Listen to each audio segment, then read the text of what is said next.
মসজিদের ইমাম ও মুয়াজ্জিনের জন্য নির্ধারিত কামরা বানাতে দানকৃত জমিতে ভবনের একাংশ নির্মাণের অভিযোগ উঠেছে এক পরিবারের বিরুদ্ধে। সেই সঙ্গে সেটব্যাক প্ল্যান না মেনে বহুতল ভবন নির্মাণ করতে গিয়ে দান করা জমির মধ্যে কৌশলে পিলার এবং সানসেট করায় ক্ষুব্ধ ওই মসজিদের মুসল্লিরা।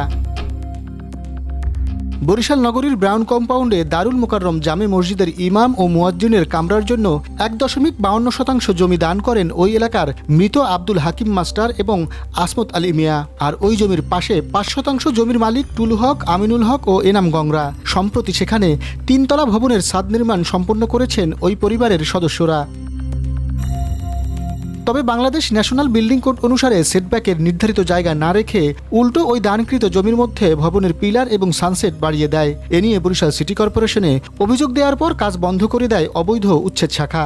মসজিদের জমি নিয়ে এমন ঘটনায় ক্ষুব্ধ ধর্মপ্রাণ মুসল্লিরা। বিল্ডিং করার আগে তাকে ওয়ার্নিং দেওয়া হয়েছে, জমিটা যেন না আটকায়, মসজিদের জমিটা ছাড়িয়ে দেওয়া হয়।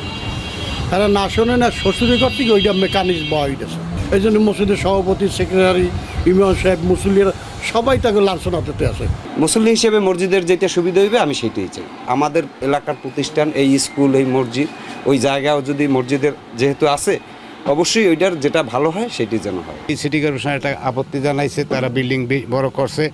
সেই আপত্তির পরিপ্রেক্ষিতে এখন নির্ধারণ হইবে জায়গা কোন জায়গা কার কতটুকু। অভিযোগ আমলে নিয়ে বরিশাল সিটি কর্পোরেশন জানায় নিয়ম না মেনে দখল করলে অপসারণ করবে বিসিসি। আমরা সিটি কর্পোরেশনের পক্ষ থেকে ওই নির্মাণাধীন ভবনটিকে আমরা পরিদর্শন করেছি এবং পরিদর্শন করে উভয় পক্ষের অভিযোগের ভিত্তিতে আমরা তার নির্মাণ কাজটা বন্ধ করে দিয়েছি।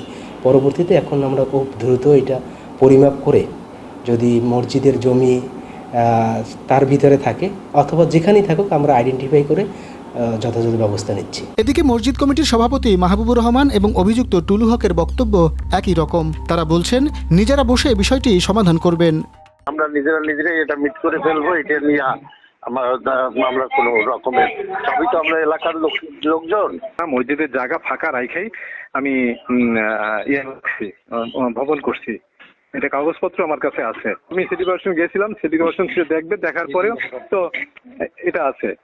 এটা তো সবার সাথে কথা হয়েছে, মহল্লার বড়দের সাথে মসজিদের সাথে কথা হয়েছে। তো পুরো জমি পরিমাপ শেষে অবৈধ দখল প্রমাণিত হলে তা অপসারণের দাবি স্থানীয় মুসল্লিদের। শাহিন হাসান, বাংলা ভিশন, বরিশাল।